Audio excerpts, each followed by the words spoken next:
gentlemen. Can I thank all of the mayors and deputy mayors and delegates that joined us for the Mayor's Walk this morning. It was a picture-perfect morning in Brisbane, and it was just lovely to have you all out there and sharing the fresh air this morning.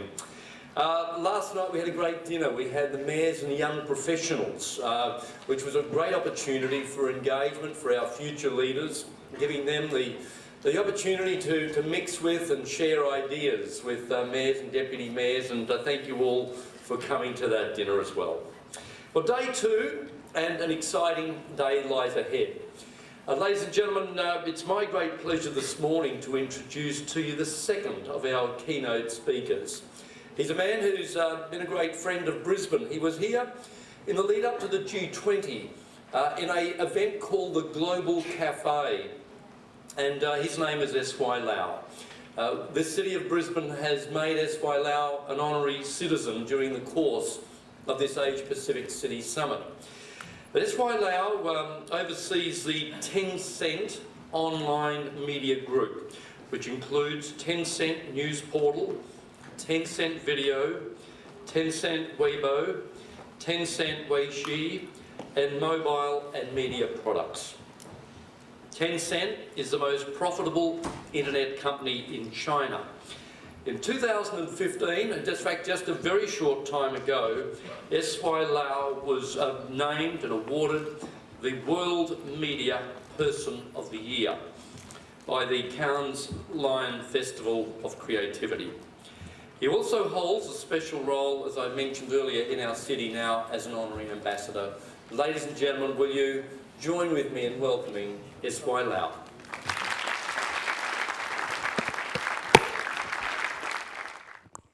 Very good morning. That was a very kind introductions from Lord Mayor. Distinguished communities of mayors from Asia Pacific, ladies and gentlemen, and fellow citizens of Brisbane, a very good morning to you.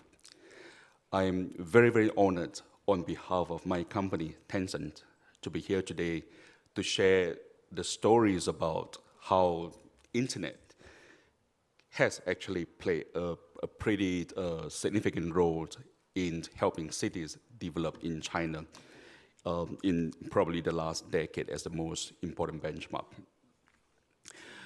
Now, this is my second visit to these beautiful cities of Brisbane. And since my appointment as the honorary ambassadors of this beautiful city, I suddenly found myself to actually have developed that sense of familiarity as well as the sense of belonging here, because I find that Brisbane to be somewhat pretty similar to the cities of Shenzhen, your sister city, and also the locations of Tencent's headquarters back in China. If you were to look at the cities of Shenzhen and city of Brisbane, both are cities located in the east part of the respective countries. Both are near the sea and share a very similar economic vitality. Both are visionary centers with mayors of great visions for the respective cities, addressing high technology as a key to development needs of the cities. And both are cities with highest urbanization rates in the respective countries of Australia and China. In my humble opinion, these are very, very convincing reasons as to why these two cities became sister cities way back in the year of 1992. Now, having said that, Shenzhen is a city with 10.78 million residents, which is about 5 times the numbers of our fellow citizens in Brisbane. And this significant disparity is not only the main difference between the two cities, but also what makes Shenzhen one of the leading cities in China. I had the privilege to have breakfast with the Vice Mayor of Shenzhen this morning at the Hilton Hotel, and His Excellency was sharing with me about the great plans that the city is having forward into the future. Now, indeed, it is people. It's always about people. And in the context of Shenzhen, lots of people, which have actually built Shenzhen from an idea in a governmental white paper into how it is today. And what's even more fascinating that we found is that these people who live here, they were not even born actually in Shenzhen. Now we can see that 7 out of 10 people that live in Shenzhen today are migrants from other cities. We have a communities of mayors from Asia Pacific today in our audience today. All of us realize that urbanizations and migrations are huge factors in our day-to-day operations. Now, what you see in the next chart is the daily size of employees living work at Tencent building in our headquarters in Shenzhen. Every single day, we would need a total of 136 company shuttle buses to commute 13,000 people between their homes and their office, simply because only less than 2% of our Tencent employees were actually born in the city of Shenzhen. Now, these modern nomads, if we could have a term for it, are dreams seekers whose dreams are purely fixated on the living and working in the major cities of China. Now, this brings me to the words of wisdom by the first president of European Council, whom famously said, and I quote, "The Chinese dream was primarily be an urban dream." Mr. Van Rompuy clearly understood that the youth of China have dreams that cannot be realized anywhere else in the country except in the urban areas. And it is this very dream, the absolute desire of the people to improve oneself, but actually goes beyond the boundaries of self-capability that actually built Shenzhen as a testimony in China's urbanization story and history. But, ladies and gentlemen, the stories of Chinese urbanization is not just about the story of a single city or a few other major mega cities in China for that matter. It is about shaping the entire nation as it becomes clear that the formula for nation building relies heavily on the developments of our cities that began firstly from the west part of the country to the east, and now, as history has shown us, is actually back from the east to the west. Now, this typical route that a migrant still follows today, from the rural west to the urban east, the route has been traveled by millions. Nope, I stand corrected, to be traveled by hundreds of millions during the past 3 decades.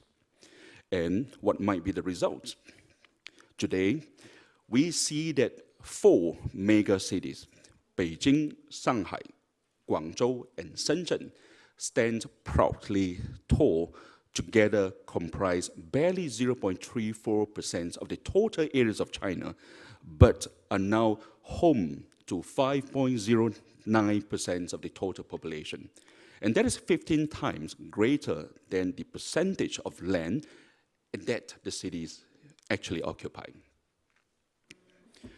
Now, on a nationwide level, as stated in year 2014 by Premier Li Keqiang, 94% of the population lives in the eastern part of the country on only about 43% of the land. Now, there can be no possible doubt as to why such highly concentrated resources can never be fully adequate to meet the demands placed upon them. Well, please do not understand this statement as a criticism, because for all the problems that it brings with it, urbanization also brings hope, as urbanization is a powerful driver in the booming developments of China. As you can see from this chart, economic growth goes very, very high up in perfect synchronizations with the urbanization process. But still, societal problems, For example, the lack of resources, the difficulty faced by the new managements of the cities, the rising cost of living, the cultural conflict felt by the new migrants, etc., and etc., are still very much alive in China, just as they have existed during the development stages of all mega cities around the world. But in China, that similar problem seems to be actually much severer. And why is that? Well, because not only have China or Chinese megacities grown up at such an incredibly fast pace, but also that these megacities are extremely, almost unimaginably large. Just visualize, if you can, the entire populations of Australia, 23 million people to be exact, packed together in a cities of size 16,800 square kilometers, which is around 8 times the size of New York City, 10 times of London, 18 times the size of Berlin, or closer home, a land area twice the size of the city of Brisbane. Now, once again, think of the entire populations of Australia packed into 2 Brisbanes. That, ladies and gentlemen, is a city that we call Beijing, which is one of the largest cities in Asia. Now, I hear people laughing in the back. Well, this is what it really matters. This is what it really matters.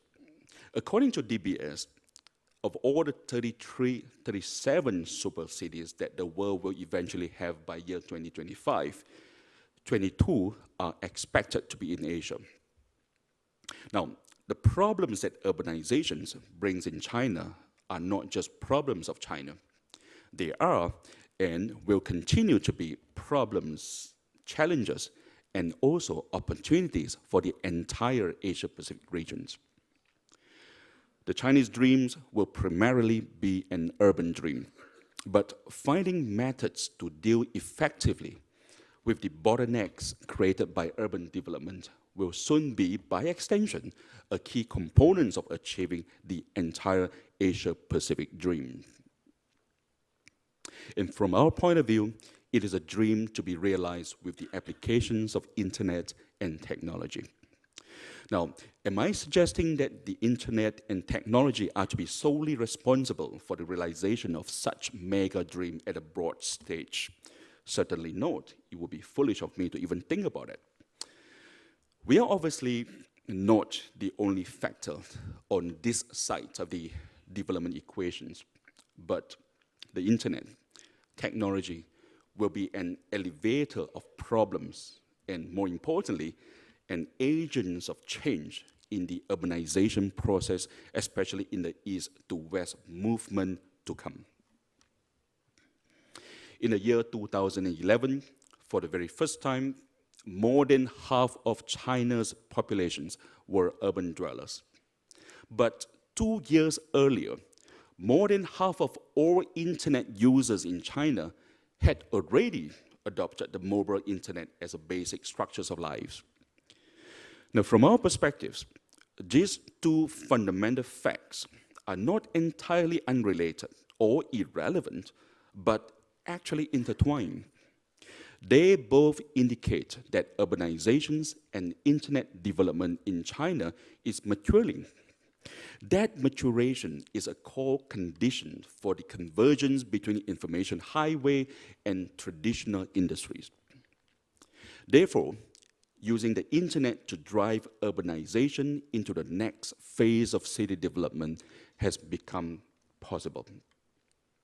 Now, ladies and gentlemen, please watch this video which illustrates my point clearly.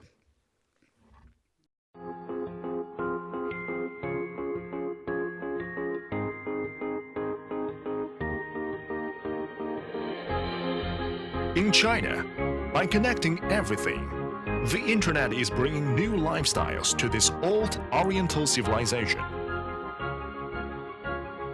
It is becoming normal that the media habits of Chinese people continue to change dramatically. The growing popularity of mobile devices is driving the lives of the Chinese people online.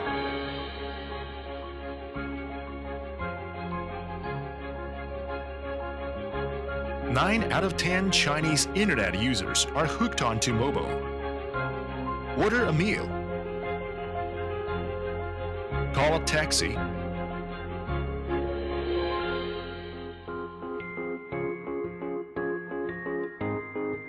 shop online, zero in at a house, nail care service at your door, and even engage in TV shows. Digital device has become a necessity of life, rather a way of life.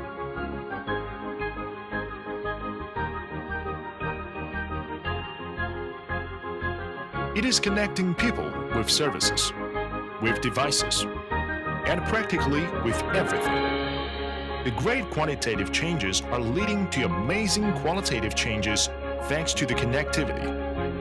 This is modern China to you, a digital China.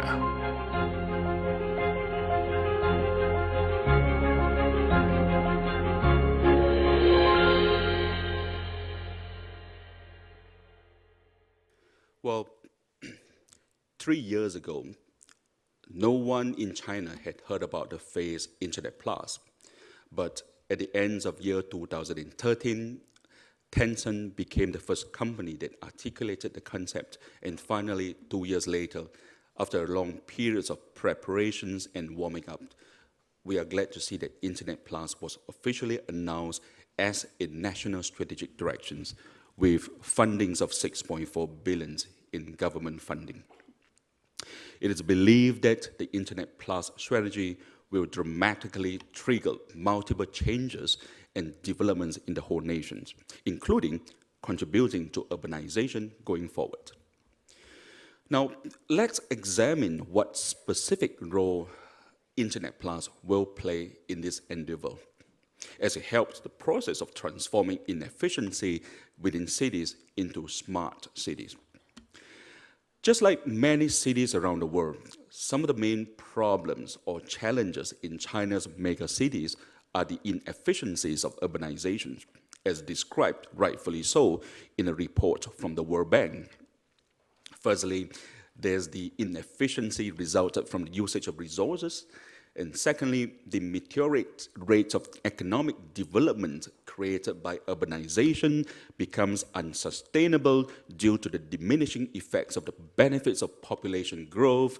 And finally, the third inefficiency is about the low rates of inclusion in the benefit systems for immigrants. Now, Internet Plus, as we have discovered, can play a huge role, contributing role in alleviating all of these problems areas. For example, the Internet as a new infrastructure helps to optimize and allocate existing resources in the transportation cities sectors in China. Now, there are 66,000 taxis in Beijing, 5 times more than the amount of cabs in New York City. Now, however, very frequently, people in Beijing today still couldn't hail a taxi when they needed them most. And why is that? Because the fare structures of taxi service is very low. Beijing is a very large city, as we mentioned just now, with unfortunately terrible traffic jams, just like many other mega cities in the world. Now, traveling a long distance at rush hours, for example, will simply make taxi drivers losing money. Therefore, they would rather drive around empty in search of fares that can actually create a profit. This is a huge waste of resources for both the drivers and also the passengers. Many parties have tried to improve the situations by elevating the fare structures for the taxi drivers, by revising the salary structures of taxi drivers, by even strengthening punishment requirements for refusing to accept riders. Unfortunately, none of those ideas work pretty well in China. After all, these people, decent, hardworking folks, they are in a business to make money, not to lose money. Now, when Internet Plus came about, it managed to relieve some of these pressures and inefficiency. One of the apps that we had in China, which Tencent has invested as well, Didi Dache, is a Chinese Chinese versions of a taxi hailing service, which enables users to easily call a taxi and pay the taxi fare with WeChat with just a few clicks on the mobile phones. But it's actually more than a service beneficiary to the passengers, as we have seen, as it has a more advanced suite of functions, if you like, compared to its peers. Customers must inform the taxi drivers of their destinations in advance of pickup so that the drivers can decide whether to accept or not to accept the order. It also allows the driver to plan the best route in advance and can let the driver know of any other potential fares within that destination. So that guy can be an accountant while on the views. Now, this approach actually greatly improves operationally efficiency, which lowers the empty run rate and distance, raises the efficiency of road resources, and reduces pollution as well. Chain reactions of such sort are quite meaningful in creating a win-win situations among businesses, people, and the society. Another example of how the internet can help boost sustainable economic growth is via innovation to stimulate consumptions. Now take what we call as a O2O or online to offline services for that matter. Now let's take the food and beverage industry as an example. The growth rates of that industry has been slowing for the past 5 years in China. That is until multiple deliveries of APPs and reservations APPs came along. Now these services provided by the APPs are not complicated, but are very, very detail-oriented. Examples includes making recommendations according to users' locations and taste buds, sending reservations, reminders, social elements, communication, etc., all play in one. Now, these APPs attempt to fulfill a specific needs of the customers individually, which is the most important attributes of consumption upgrade of the Chinese people. Having said that, we do know that the fundamental force driving the upgrades in consumption is the increase in personal income, meaning that the problems of unemployment is what needs to be resolved before there can be a more meaningful increases in consumption in totality. Now, once again, we see that the internet creates a new employment model via empowerment of entrepreneurships back in China. This year, Tencent has created or established the Innovation Center for the Mass, which is an incubator for small startups who need funds and facilities.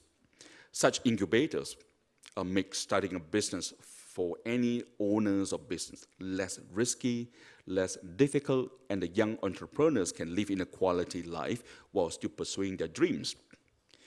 By the end of this year, Tencent will have 25 innovation centers across the whole nation, offering over 500,000 square meters of space for aspiring entrepreneurs.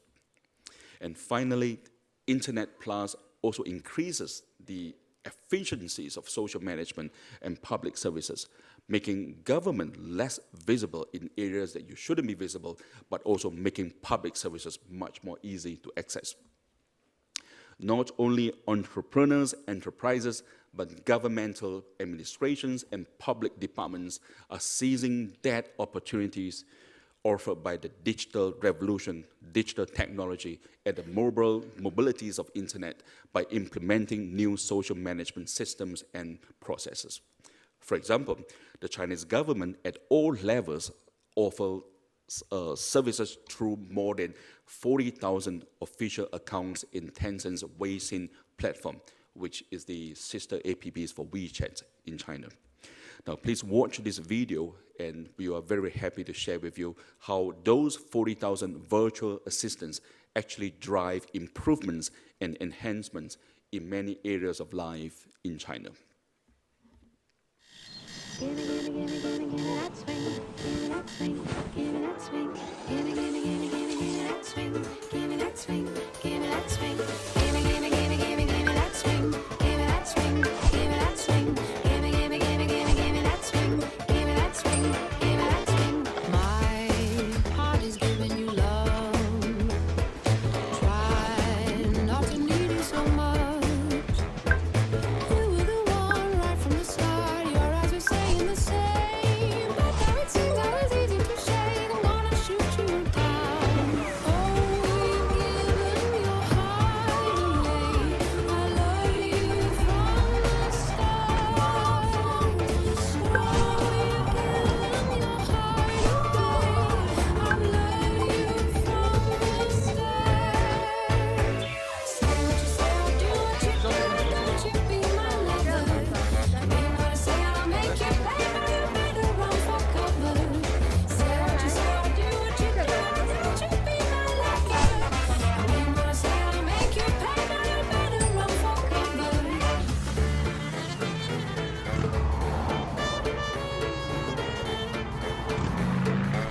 exciting. It makes me want to dance. You know what, ladies and gentlemen, this is no Twilight Zone. It is certainly not Fantasy Island. You know, when I see these little so-called video clips put together by my team, I almost wanted to take a selfie myself. You know? When you have 600 million people in a nation as big as China, all well-connected, all self-righteously want to improve their lifestyles, all using smartphone at the most affordable prices, and then came along WeChat. So this is what happened. And something that I think we feel very proud of, and something that we also see pressing pressure for us to see how do we innovate ourselves to the next level. Now, moving on to something which we called the new mega cities burst into existence where people are originally from. What it basically means is that it is not through immigrations that urbanization takes place, but through the locally emergent new cities. This year, the Chinese government plans to encourage 100 million rural residents to relocate to cities other than the one big eastern ones. It's like putting 5 Australias into a new place. The answer is simple, because mega cities on the eastern coast have gradually become saturated after 30 years of urbanization. Now, obviously, the goal of 100 million relocations cannot be achieved by following the old west to east model. Now, the key to resolving these difficulties is to encourage mega cities to spring up where the people are and try to make sure that the speeds of urban development does not outpace the enhancements to the city's urban management capabilities. And that requires a good infrastructure system, which normally would take massive investment. But now, with the idea of Internet Plus, there is another way out, another kind of a fundamental investment, what we call the digitalized city development, which is vital to the expansions of a modern city in conceptual terms and in reality terms. Now, through the developments of digitalized cities, we will be able to leverage the wisdoms of big data and innovative services inspired by Tencent's smart cities concept. For instance, Chongqing, and I'm glad that I know that the representative from the cities of Chongqing is sitting among the audience today. Chongqing is a western city in China that is another sister cities of Brisbane. It is worth noting that Chongqing has the largest urban populations in China, one single city having a population of 29.91 million. One city, 29 million people. And still, rural immigrants from the Midwest of China continue pouring into that city. You can imagine it has certainly created a heavy burden on public services and urban management. Now, in order to create a capable and functional mega city with such a growing population, the local authorities have employed the internet as a strong instrument to support urban management.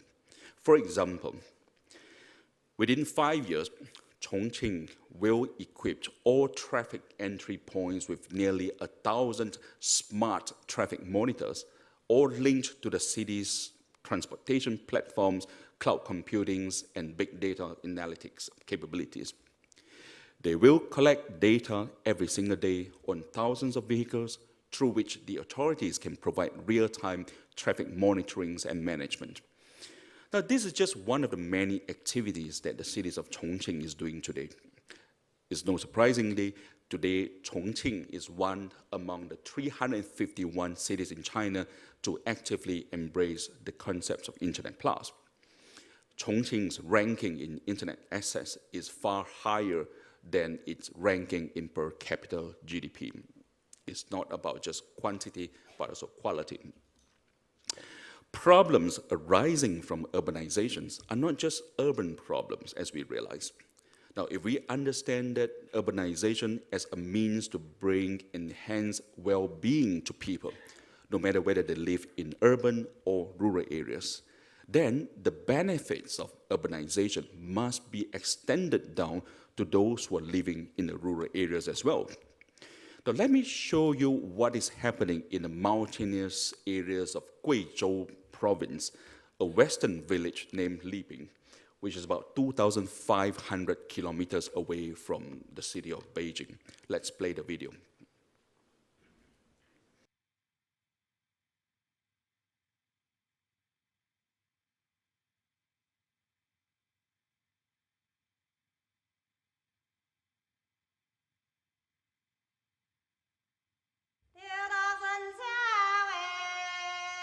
Tongguan is unenlightened and poor.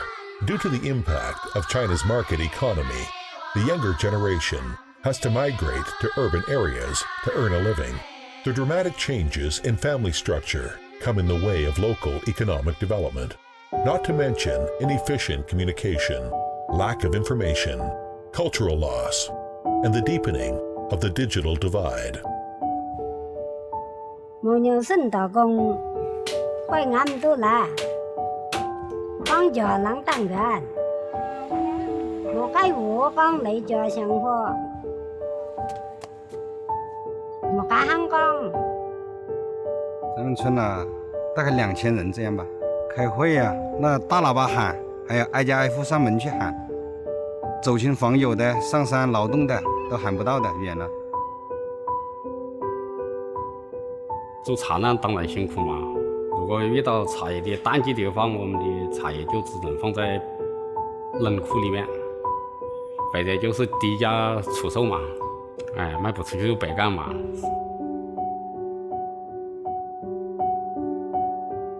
我们侗族的语言是不能用文字表达的。我和我老公谈恋爱的时候，就是以歌传的情。 唱的什么歌，那就不能告诉你啦。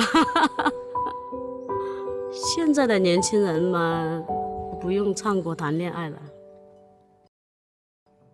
On November 12, 2014, Tencent Charity Foundation landed its We Country program in Tongguan, connecting the remote village with the internet.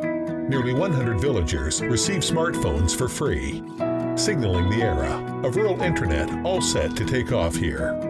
The elderly people and children left behind can communicate with their loved ones in a real-time manner.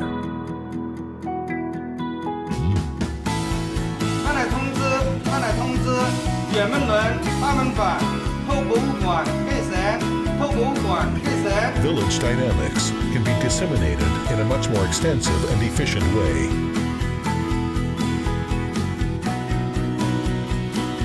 Agro-products are exposed to a much broader market. The endangered Kegal louse also finds its way of inheritance.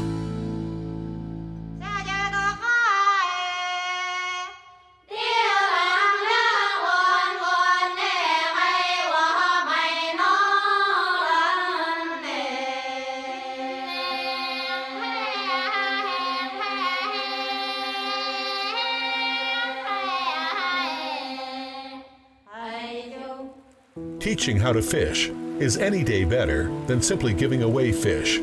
Bridging the digital gap between urban and rural areas, Tencent's We Country program builds a new way of charity based on internet thinking. The positive import of the internet culture expedites the export of the nation's value effectively, revitalizing the economy of the old village and assuring the inheritance and continuation of its historical civilization from generation to generation. Tongguan, one of the millions of villages in China, is being changed gradually for the better thanks to the internet. But this is just the beginning, a first spark of the great many changes to come. Don't just fall in love with the qualities of production in this video, but admire the passion, the spirits of the people that want to upgrade their standards of living in a remote city. When I watch this video, I will be continuously astonished, because I kept asking myself the same questions again and again. Is that if there was any difference between their current lifestyles and those that live in the city's residents. But of course, various conclusions will come to mind. But one of the obvious answers that I'm convincing myself is that there are indeed very little differences except the difference in geographic. Usually, when we think of the concepts of modernization, we associate it with industrialization, which with it accompanying disregards of habitats and green spaces. But in this case, it doesn't have to be the case. Modernization is a new possible event, is even in a context of a new pastoral settings of mountains, rivers, and green fields. And that is what exactly the path Li took for modernization. It is not one iota less indirect than it originally was. But the inhabitants are also enjoying the benefits brought by modernizations and urbanizations. Well, ladies and gentlemen, I hope we have managed to sketch out a vivid and detailed pictures of the Chinese urbanization process.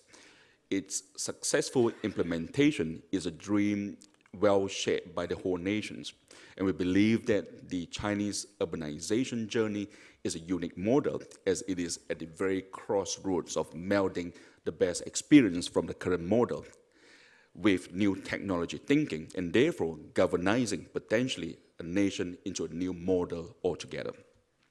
Apparently, experiencing and experimenting can coexist in a pretty well manner. Experimenting and experiencing, that's a quote that I got it from daughter of one of our friends back in China.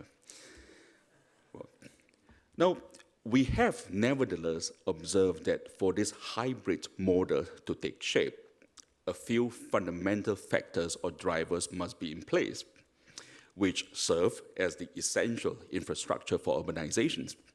First of all, I think we all know that the public and private sector has to cooperate in such a seamless manner as possible. Embedding the internet into all aspects of the society. I think everybody talks about Internet of Things. Yesterday there was a topic about Internet of Things, but the world is turning from Internet of Things to Internet of everything, right? So to do that into all aspects of the society is the first step of a sustainable model of urbanizations. And it requires full governmental support. The fact that we have all the mayors here today, I think we have great support in Asia Pacific.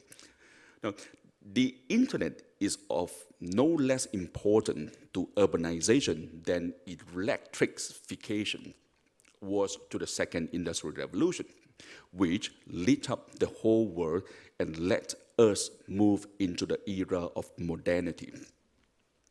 The internet is the infrastructures of the future, and so the necessary levels of investment and management will definitely require both private sector and governmental cooperations.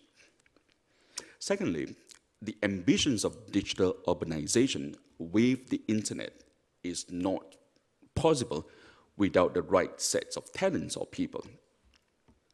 We must cultivate new talents who can master the skills of necessary for the changes that the future will bring. I was so happy yesterday when Lord Mayor Brisbane shared with me that in this city, with a population of 2 million people, have actually sent so many young adults into programs of coding. Mr. Martin Lau, the president of Tencent, advised my son, who is doing a junior year in university, that doesn't quite matter whether your son or your daughter is majoring in any types of disciplines. We must learn coding, because coding would be the new language of technology and communication into the future. And yet the city of Brisbane has already done that on such a massive scale. And my salute and applaud to the mayor. I believe that information technology will become a basic skill required by every citizen. That would be a visionary statement, not only engineers or rocket scientists for that matters. In China, the populations of our post-90s generations are already digital natives. They speak the language of technology. And by providing them now with advanced talents and skills, we can benefit the entire society in the near future and create a new types of spirits in the cities. Finally, there's an absolute need to cultivate, to curate the spirits of entrepreneurship. Cities such as Shenzhen, cities such as Chongqing, the new city spirit has to be so inclusive, more adventurous, and more innovative. Entrepreneurships build the cities, as what we have seen in Shenzhen.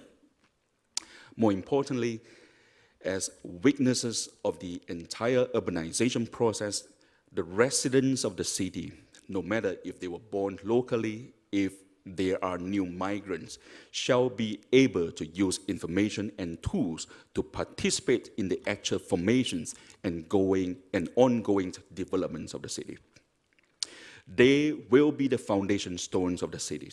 They will seek out new opportunities through innovations and creation, and they will be the new generations of citizens that build themselves, build their pride based on entrepreneurships.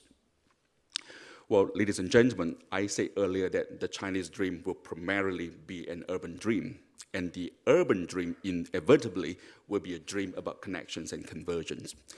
The connections and convergence of people and technology of all industries and sectors to achieve one very, very single common goal. And here, we haven't even been talking about conceptual framework, as it is not a dream in the pipeline, but a reality currently taking place in China. Now, let's take a look at these maps again. You will realize that every single flashing point in the city, in the picture, represents the cities which have implemented or are about to implement the smart city concept inspired by Tencent. New points, new lights are lit up quite often at an average rate of 2 cities weekly. And with the new emerging cities, we will be able to see clearly that the boundary between the West and the East in the country is gradually blurred. This is one of the Tencent's fundamental beliefs and goals, that through technology and data, everything will be connected.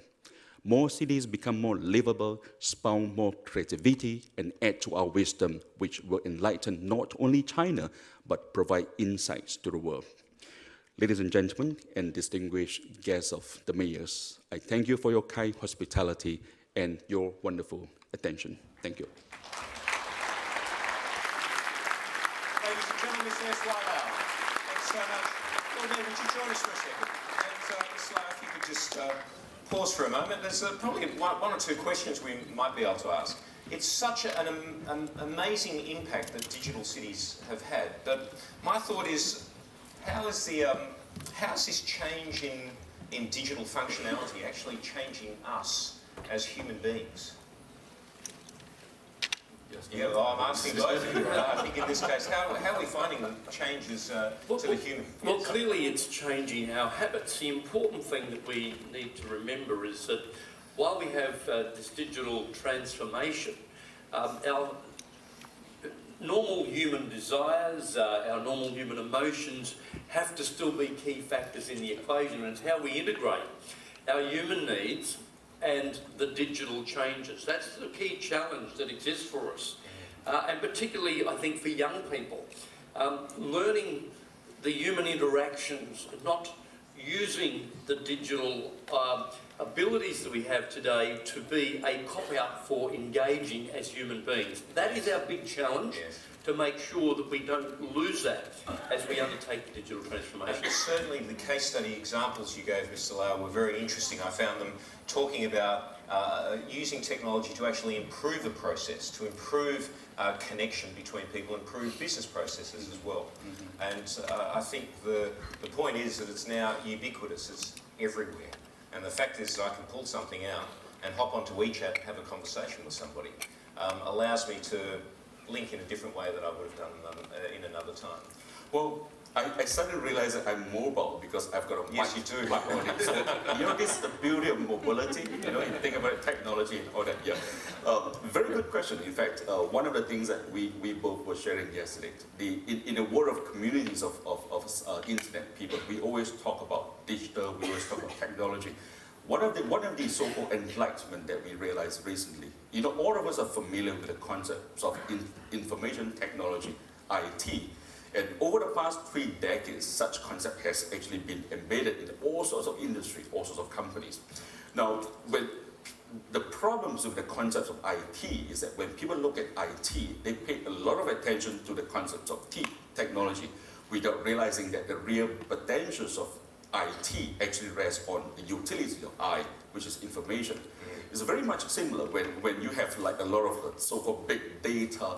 Big data only becomes valuable if it becomes better data. Yes. And while human race progresses, you call it modernity, you call it urbanization, and etc. Habit has changed. People like to watch NBA, not like that, but like that. So what are you going to do about it? Because that's the way that the world is moving on forward. But I guess as leaders of the industries, as the so-called the trusted leaders of the people, our role is to make sure that we do not let us be left behind the emergence of a new types of so-called infrastructure that could actually collectively bring the living standards of humanity into the next level. I think as an infrastructure provider, I think that's where our focus should be. Brilliant. Ladies and gentlemen, would you join me again in thanking Mr. SY Lau, and thank you all there for your inspiration.